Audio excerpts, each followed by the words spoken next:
ನಮಸ್ಕಾರ ಸ್ನೇಹಿತರೆ. ಸತೀದೇವಿಯು ಶಿವನೊಂದಿಗೆ ವಿವಾಹವನ್ನು ಆದ ಬಳಿಕ ಕೈಲಾಸ ಹಾಗೂ ಹಿಮಾಲಯ ಪರ್ವತದಲ್ಲಿ ಹೋಗುತ್ತಾಳೆ. ಹೀಗೆ ವರ್ಷಾನುವರ್ಷ ಶಿವನೊಂದಿಗೆ ವಿಹಾರವನ್ನು ಮಾಡಿದ ಸತೀದೇವಿಗೆ ಶಿವನು ಯಾರು ಎಂಬ ವಿಷಯದ ಬಗ್ಗೆ ಅರಿವಾಗಿ ಶಿವನಲ್ಲಿ ಒಂದು ಪ್ರಶ್ನೆಯನ್ನು ಕೇಳುತ್ತಾಳೆ. ಆ ಪ್ರಶ್ನೆ ಜನ ಉದ್ಧಾರಕ್ಕಾಗಿ ಇರುತ್ತದೆ. ಅಂದರೆ ಈ ಕಲಿಯುಗದಲ್ಲಿ ಇರುವಂತಹ ಜನರಿಗಾಗಿ ಅವರ ಜೀವನದಲ್ಲಿ ಇರುವಂತಹ ದುಃಖವನ್ನು ಯಾವ ರೀತಿಯಾಗಿ ನಿವಾರಣೆ ಮಾಡಬಹುದು ಎಂಬ ವಿಷಯದ ಬಗ್ಗೆ ಶಿವನಲ್ಲಿ ಒಂದು ಪ್ರಶ್ನೆಯನ್ನು ಕೇಳುತ್ತಾಳೆ.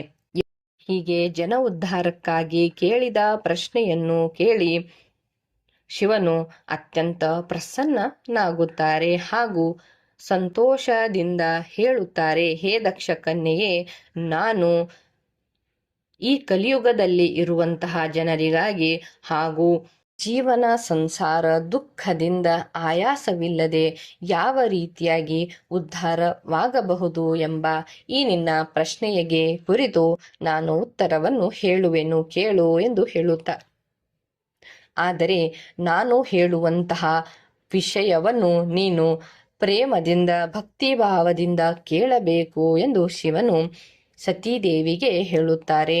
ಶಿವನು ಇಲ್ಲಿ 9 ಅಂಗಗಳ ಬೇರೆ ಬೇರೆ ಲಕ್ಷಣಗಳನ್ನು ಹೇಳಿದ್ದಾರೆ. 9 ಅಂಗಗಳ ಬೇರೆ ಬೇರೆ ಲಕ್ಷಣಗಳು ಎಂದರೆ ಈ 9 ವಿಷಯಗಳನ್ನೇ ಅವರು ನವಧಾ ಭಕ್ತಿ ಎಂದು ಹೇಳಿದ್ದಾರೆ. ಯಾವ ಭಕ್ತರು ಈ ನವಧಾ ಭಕ್ತಿಯಲ್ಲಿ ಮುಳುಗಿರುತ್ತಾರೋ ಅವರಿಗೆ ನಾನು ಸದಾಕಾಲ ಅವರ ಸೇವೆಯಲ್ಲಿ ನಾನು ಇರುತ್ತೇನೆ ಹಾಗೂ ಅವರಿಗೆ ಎಂಥದ್ದೇ ಕಷ್ಟ ಸಂಕಟ ಬಂದರೂ ಕೂಡ ನಾನು ಅವರ ದುಃಖವನ್ನು ನಿವಾರಿಸಲು ಹೋಗುತ್ತೇನೆ ಎಂದು ಶಿವನು ಇಲ್ಲಿ ವಿವರಿಸುತ್ತಾರೆ. ಸ್ನೇಹಿತರೆ, ಹಾಗಾದರೆ ನೋಡಿ, ನವಧಾ ಭಕ್ತಿಯಲ್ಲಿ ಬರುವಂತಹ 9 ವಿಷಯಗಳು ಯಾವುವು ಎಂಬುದನ್ನು ಮೊದಲನೇದಾಗಿ ನೋಡಿ ಸ್ನೇಹಿತರೆ.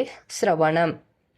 ಶಿವನು ಹೇಳುತ್ತಾನೆ, ಯಾರು ಸ್ಥಿರ ಆಸನದಲ್ಲಿ ಕುಳಿತುಕೊಂಡು ತನುಮನಗಳಿಂದ ನನ್ನ ಕಥಾ ಕೀರ್ತನೆಯನ್ನು ನಿತ್ಯವು ಸನ್ಮಾನಪೂರ್ವಕವಾಗಿ ಪ್ರಸನ್ನತೆಯಿಂದ ತನ್ನ ಕರ್ಣಪುಟಗಳಿಂದ ಅದರ ಅಮೃತೋಪಾಯ ರಸವನ್ನು ಪಾನ ಮಾಡುತ್ತಾರೋ ಅವರಿಗೆ ನಾನು ಸದಾ ದಾಸನಾಗಿರುತ್ತೇನೆ ಎಂದು ನವಧಾ ಭಕ್ತಿಯಲ್ಲಿನ ಒಂದು ವಿಷಯವನ್ನು ಹೇಳುತ್ತಾರೆ. ಅಂದರೆ ಶಿವನಿಗೆ ಸಂಬಂಧಿಸಿದಂತಹ ಶಿವಸ್ತುತಿಯಾಗಿರಬಹುದು ಅಥವಾ ಶಿವಪುರಾಣ, ಶಿವಕಥೆ, ಯಾವುದೇ ವಿಷಯ ಆಗಲಿ ಅದನ್ನು ಯಾವ ಭಕ್ತರು ಸ್ಥಿರ ಆಸನದಲ್ಲಿ ಕುಳಿತು ತನುಮನುಗಳಿಂದ ಕೇಳುತ್ತಾರೆ ಅವರಿಗೆ ನಾನು ಸದಾ ಆಶ್ರಿತನಾಗಿರುತ್ತೇನೆ ಎಂದು ಶಿವನು ಹೇಳಿದ್ದಾರೆ. ಸ್ನೇಹಿತರೆ, ಅದಾದ ನಂತರ ಎರಡನೇದು ಹೇಳುತ್ತಾರೆ ಕೀರ್ತನೆ. ಯಾವ ಭಕ್ತರು ಪ್ರೇಮದಿಂದ ವಾಣಿಯ ಮೂಲಕ ಸ್ವಚ್ಛ ಉಚ್ಚಾರದಿಂದ ಸ್ವಚ್ಛ ಸ್ವರದಿಂದ ನನ್ನ ಹೆಸರನ್ನು ಅಥವಾ ನನ್ನ ಕೀರ್ತನೆಗಳನ್ನು ಭಜನೆಗಳನ್ನು ಮಾಡುತ್ತಾರೋ ಅವರಿಗೂ ಕೂಡ ಅಂಥವರ ಕಷ್ಟವನ್ನು ನಾನು ಬೇಗನೆ ನಿವಾರಣೆ ಮಾಡುತ್ತೇನೆ ಎಂದು 9 ಅಂಗಗಳಲ್ಲಿ ಈ ಒಂದು ಎರಡನೇ ವಿಷಯವನ್ನು ಕೀರ್ತನೆ ಎಂದು ಹೇಳುತ್ತಾರೆ. ಅಂದರೆ ಸ್ನೇಹಿತರೆ, ನಾವು ಸದಾ ಕಾಲ ದೇವರ ಭಜನೆ ಕೀರ್ತನೆಯಲ್ಲಿ ಇರಬೇಕು ಎಂದು ಇದರ ಒಂದು ತಾತ್ಪರ್ಯ ಬರುತ್ತದೆ. ಅದಾದ ನಂತರ ಮೂರನೇದು ಸ್ಮರಣೆ. ನಿತ್ಯವು ಸದಾ ಸರ್ವತ್ರೋಪಾವನ ದೇವನು ಎಂದು ತಿಳಿದು ಪ್ರಪಂಚದಲ್ಲಿ ನಿರಂತರ ನಿರ್ಭಯನಾಗಿ ಯಾರು ಶಿವನನ್ನು ಸ್ಮರಿಸುತ್ತಾರೋ, ಯಾವುದೇ ಕೆಲಸವನ್ನು ಮಾಡುವಾಗ ನಾವು ದೇವರನ್ನು ಚಿಂತಿಸಬೇಕು, ಸ್ಮರಿಸಬೇಕು ಎಂದು ಹೇಳಿದ್ದಾರೆ. ಯಾವ ಭಕ್ತರು ನಿರಂತರವಾಗಿ ನನ್ನನ್ನು ಸ್ಮರಿಸುತ್ತಾರೋ ಅಂಥವರಿಗೂ ಕೂಡ ನಾನು ದುಃಖದಿಂದ ಪಾರು ಮಾಡುತ್ತೇನೆ ಎಂದು ಹೇಳುತ್ತಾರೆ. ಅದಾದ ನಂತರ ಬರುತ್ತದೆ ಸೇವೆ. ಸೇವೆಯನ್ನೇ ಇಲ್ಲಿ ಸೇವನೆ ಎಂದು ಹೇಳಿದ್ದಾರೆ. ಅಂದರೆ ನೋಡಿ, ಅರುಣೋದಯದಿಂದ ಹಿಡಿದು ಎಲ್ಲ ಸಮಯದಲ್ಲಿ ಸೇವೆಯ ಅನುಕೂಲತೆಯನ್ನು ಧ್ಯಾನದಲ್ಲಿರಿಸಿಕೊಂಡು ಹೃದಯ ಮತ್ತು ಇಂದ್ರಿಯಗಳಿಂದ ನಿರಂತರವಾಗಿ ಸೇವೆಯನ್ನು ಮಾಡುವಂತಹ ಭಕ್ತರಿಗೆ ಕೂಡ ನಾನು ಅವರ ಜೀವನದಲ್ಲಿ ನಾನು ಎಂದಿಗೂ ದುಃಖ ಬರಲು ಬಿಡುವುದಿಲ್ಲ ಎಂದು ಹೇಳುತ್ತಾರೆ. ಅಂದರೆ ನಾವು ನಮ್ಮ ಕೈಲಾದಷ್ಟು ಸೇವೆಯನ್ನು ಮಾಡಬೇಕು ಎಂದು ಇದರ ಒಂದು ತಾತ್ಪರ್ಯ ಬರುತ್ತದೆ.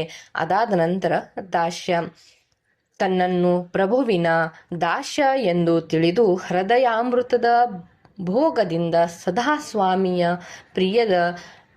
ಪ್ರಿಯವನ್ನು ಸಂಪಾದಿಸಲು ಯಾವ ಭಕ್ತನು ಮುಳುಗಿರುತ್ತಾನೋ, ಯಾರು ನಾವು ದೇವರ ನಾನು ದಾಸ್ಯ ಎಂಬ ಅವರಲ್ಲಿ ಒಂದು ಭಾವನೆ ಇರುತ್ತದೆಯೋ ಅಂಥವರಿಗೂ ಕೂಡ ಅಂಥವರ ಜೀವನದಲ್ಲಿಯೂ ಕೂಡ ಯಾವುದೇ ರೀತಿಯಾದಂತಹ ದುಃಖವನ್ನು ಬರಲು ಬಿಡುವುದಿಲ್ಲ ಎಂದು ಹೇಳುತ್ತಾರೆ.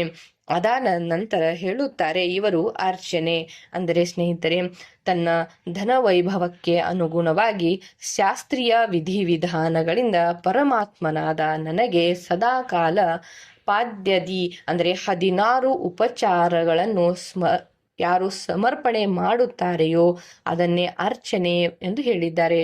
ಸ್ನೇಹಿತರೆ, ಈ ಅರ್ಚನೆ ಕೂಡ ಒಂದು ನವದಹ ಭಕ್ತಿಯಲ್ಲಿ ಬರುವಂತಹ ಒಂದು ವಿಷಯ. ಅಂದರೆ ನಮ್ಮ ಸಂಪತ್ತಿಗೆ ಅನುಸಾರವಾಗಿ ನಾವು ದೇವರಿಗೆ ಶಾಸ್ತ್ರೀಯ ವಿಧಿವಿಧಾನಗಳಿಂದ ನಾವು ದೇವರಿಗೆ ಪೂಜೆ ಅರ್ಚನೆಯನ್ನು ಮಾಡಬೇಕು ಎಂದು ಇದೆ.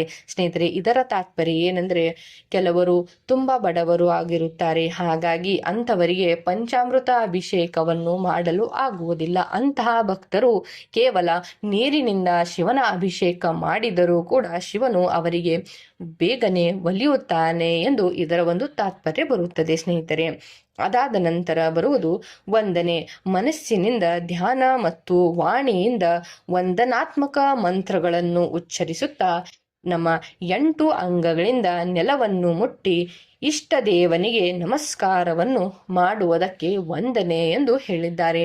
ಸ್ನೇಹಿತರೆ, ನಮಗೆ ಕೀರ್ತನೆಗಳನ್ನು ಮಾಡಲು ಸಾಧ್ಯವಿಲ್ಲ ಅಥವಾ ಕತೆ ಕೇಳಲು ಆಗುವುದಿಲ್ಲ, ದೇವರ ಸ್ಮರಣೆ ನಮ್ಮ ಸ್ಮರಣೆಯಲ್ಲಿ ಬರುವುದಿಲ್ಲ, ನಮಗೆ ಸೇವೆ ಮಾಡಲು ಸಮಯವಿಲ್ಲ ಎನ್ನುವಂಥವರು ಕೇವಲ ನಾವು ಶಿವನ ಯಾವುದೇ ಮಂತ್ರವಾಗಿರಬಹುದು ಆ ಮಂತ್ರವನ್ನು ಹೇಳುತ್ತಾ ನಮ್ಮ 8 ಅಂಗಗಳಿಂದ ನೆಲಕ್ಕೆ ಮುಟ್ಟಿ ಅಂದರೆ ಸಾಷ್ಟಾಂಗ ದಂಡವತ ಪ್ರಣಾಮವನ್ನು ದೇವರಿಗೆ ಮಾಡುವುದು ಕೂಡ ಒಂದು ಭಕ್ತಿಯ ಭಾಗವಾಗಿದೆ ಎಂದು ಇಲ್ಲಿ ಹೇಳುತ್ತಾರೆ. ಅದಾದ ನಂತರ ಬರುವುದು ಈಶ್ವರನು ಮಂಗಲ ಅಥವಾ ಅಮಂಗಲ ಏನನ್ನು ಮಾಡಿದರೂ ಅದೆಲ್ಲವೂ ನನ್ನ ಮಂಗಳಕ್ಕಾಗಿಯೇ ಇದೆ. ಇಂತಹ ದೃಢ ವಿಶ್ವಾಸವನ್ನು ನಮ್ಮ ಮನಸ್ಸಿನಲ್ಲಿ ಇರಿಸಿಕೊಳ್ಳಬೇಕು. ಇದನ್ನೇ ಸಖ್ಯ ಎಂದು ಹೇಳಿದ್ದಾರೆ.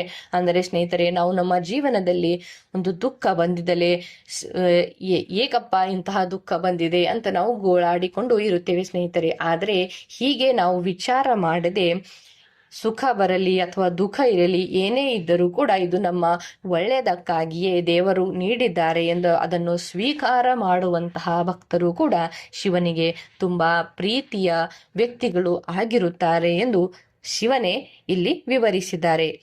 ಅದಾದ ನಂತರ ಬರುವುದು ಆತ್ಮ ಸಮರ್ಪಣೆ.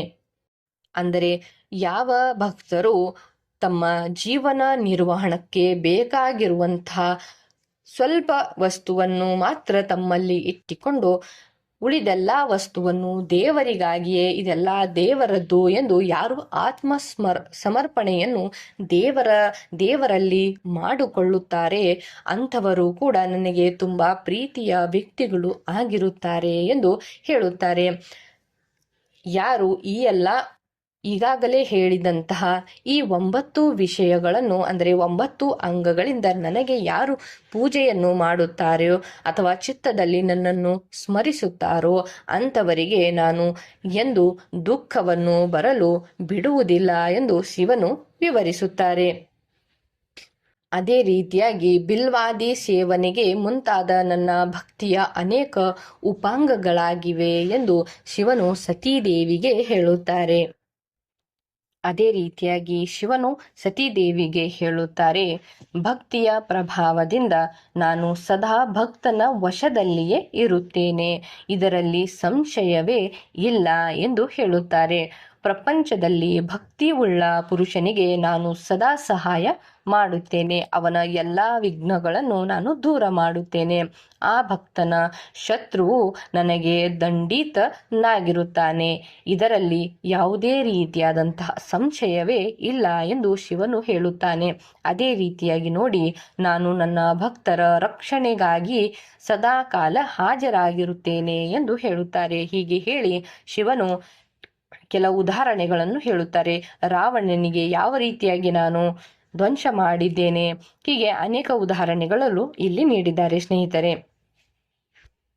ಹೀಗೆ ಹೇಳಿ, ಹೆಚ್ಚು ಹೇಳುವುದರಲ್ಲಿ ಏನು ಲಾಭವಿಲ್ಲ, ನಾನು ಸದಾ ಕಾಲವು ಭಕ್ತನ ಅಧೀನದಲ್ಲಿಯೇ ಇರುತ್ತೇನೆ, ಭಕ್ತಿ ಮಾಡುವ ಪುರುಷನಿಗೆ ಅತ್ಯಂತ ವಶನಾಗಿರುತ್ತೇನೆ ನಾನು ಎಂದು ಶಿವನು ಇಲ್ಲಿ ಹೀಗೆ ಶಿವನು ಹೇಳಿದ ಮಾತುಗಳನ್ನು ಕೇಳಿ ಭಕ್ತಿಯ ಮಹತ್ವವೇನು ಎಂದು ತಿಳಿದ ದಕ್ಷ ಕನ್ಯೆ ಸತೀದೇವಿಯು ಬಹಳ ಸಂತೋಷ ಪಡುತ್ತಾಳೆ. ಆಕೆಯು ಅತ್ಯಂತ ಸಂತೋಷದಿಂದ ಭಗವಾನ ಶಿವನಿಗೆ ಮನಸ್ಸಿನಲ್ಲಿಯೇ ನಮಸ್ಕರಿಸಿ ಮತ್ತೆ ಒಂದು ಪ್ರಶ್ನೆಯನ್ನು ಕೇಳುತ್ತಾಳೆ. ಏನೆಂದರೆ, ಲೋಕದಲ್ಲಿ ಸುಖದಾಯಕ ಹಾಗೂ ಜೀವನ ಉದ್ಧಾರಕ್ಕಾಗಿ ಸಾಧನೆಗಳ ಪ್ರತೀಕವಾದ ಶಾಸ್ತ್ರಗಳು ಯಾವುವು? ಆ ಒಂದು ಶಾಸ್ತ್ರಗಳ ಬಗ್ಗೆ ದಯಮಾಡಿ ಹೇಳಬೇಕು ಎಂದು ಸತೀದೇವಿಯು ಮತ್ತೊಂದು ಪ್ರಶ್ನೆಯನ್ನು ಶಿವನಿಗೆ ಕೇಳುತ್ತಾಳೆ. ಆವಾಗ ಶಿವನು ಶಾಸ್ತ್ರದ ಬಗ್ಗೆ ಹೇಳುತ್ತಾರೆ. ಆವಾಗ ಶಿವನು ಜೀವಿಗಳ ಉದ್ಧಾರಕ್ಕಾಗಿ ಎಲ್ಲಾ ಶಾಸ್ತ್ರಗಳನ್ನು ಪ್ರೇಮ ಪೂರ್ವಕವಾಗಿ ವರ್ಣಿಸುತ್ತಾರೆ. ಶಿವನು 5 ಅಂಗಗಳೊಂದಿಗೆ ತಂತ್ರಶಾಸ್ತ್ರ, ಯಂತ್ರಶಾಸ್ತ್ರ ಹಾಗೂ ಬೇರೆ ಬೇರೆ ದೇವೇಶ್ವರರ ಮಹಿಮೆಯನ್ನು ವರ್ಣಿಸುತ್ತಾರೆ. ಇತಿಹಾಸ ಕಥೆ ಸಹಿತ ಆ ದೇವತೆಗಳ ಭಕ್ತರ ಮಹಿಮೆಯನ್ನು, ವರ್ಣಾಶ್ರಮ ಧರ್ಮವನ್ನು, ರಾಜಧರ್ಮವನ್ನು ವರ್ಣಿಸುತ್ತಾರೆ ಮತ್ತು ಪುತ್ರ ಮತ್ತು ಪತ್ನಿಯ ಧರ್ಮದ ಮಹಿಮೆಯನ್ನು, ಎಂದು ನಾಶವಾಗದ ವರ್ಣಾಶ್ರಮ ಧರ್ಮವನ್ನು, ಜೀವಿಗಳಿಗೆ ಸುಖ ಕೊಡುವಂತಹ ವೈದ್ಯಶಾಸ್ತ್ರವನ್ನು, ಜ್ಯೋತಿಷ್ಯ ಶಾಸ್ತ್ರವನ್ನು ಕೂಡ ಶಿವನು ಹೀಗೆ ಬಹಳಷ್ಟು ಶಾಸ್ತ್ರದ ತತ್ವಗಳನ್ನು ಸತೀದೇವಿಗೆ ಶಿವನು ವರ್ಣಿಸುತ್ತಾರೆ. ಹೀಗೆ ಲೋಕೋಪಕಾರವನ್ನು ಮಾಡಲಿಕ್ಕಾಗಿಯೇ ಸದ್ಗುಣ ಸಂಪನ್ನ ಶರೀರವನ್ನು ಧರಿಸುವ 3 ಲೋಕಗಳಿಗೆ ಸುಖದಾಯಕ ಸರ್ವಜ್ಞ ಶಿವೆಯೇ ಹಿಮಾಲಯದ ಕೈಲಾಸ ಶಿಖರದಲ್ಲಿ ಹಾಗೂ ಇತರ ಸ್ಥಾನಗಳಲ್ಲಿ ನಾನಾ ರೀತಿಯ ಲೀಲೆಗಳನ್ನು ಮಾಡುತ್ತಾ ಇರುತ್ತಾರೆ. ಆ ದಂಪತಿಗಳು ಸಾಕ್ಷಾತ್ ಪರಬ್ರಹ್ಮ ಸ್ವರೂಪಗಳೇ ಆಗಿದ್ದಾರೆ. ಸ್ನೇಹಿತರೆ, ಈ ಒಂದು ವಿಷಯವನ್ನು ನಾನು ಶಿವಪುರಾಣದಿಂದಲೇ ಹೇಳಿದ್ದೇನೆ. ಮಾಹಿತಿ ಇಷ್ಟ ಆಗಿದ್ದಲ್ಲಿ ಚಾನೆಲ್ನ ಸಬ್ಸ್ಕ್ರೈಬ್ ಮಾಡಿಕೊಳ್ಳಿ. ಧನ್ಯವಾದ.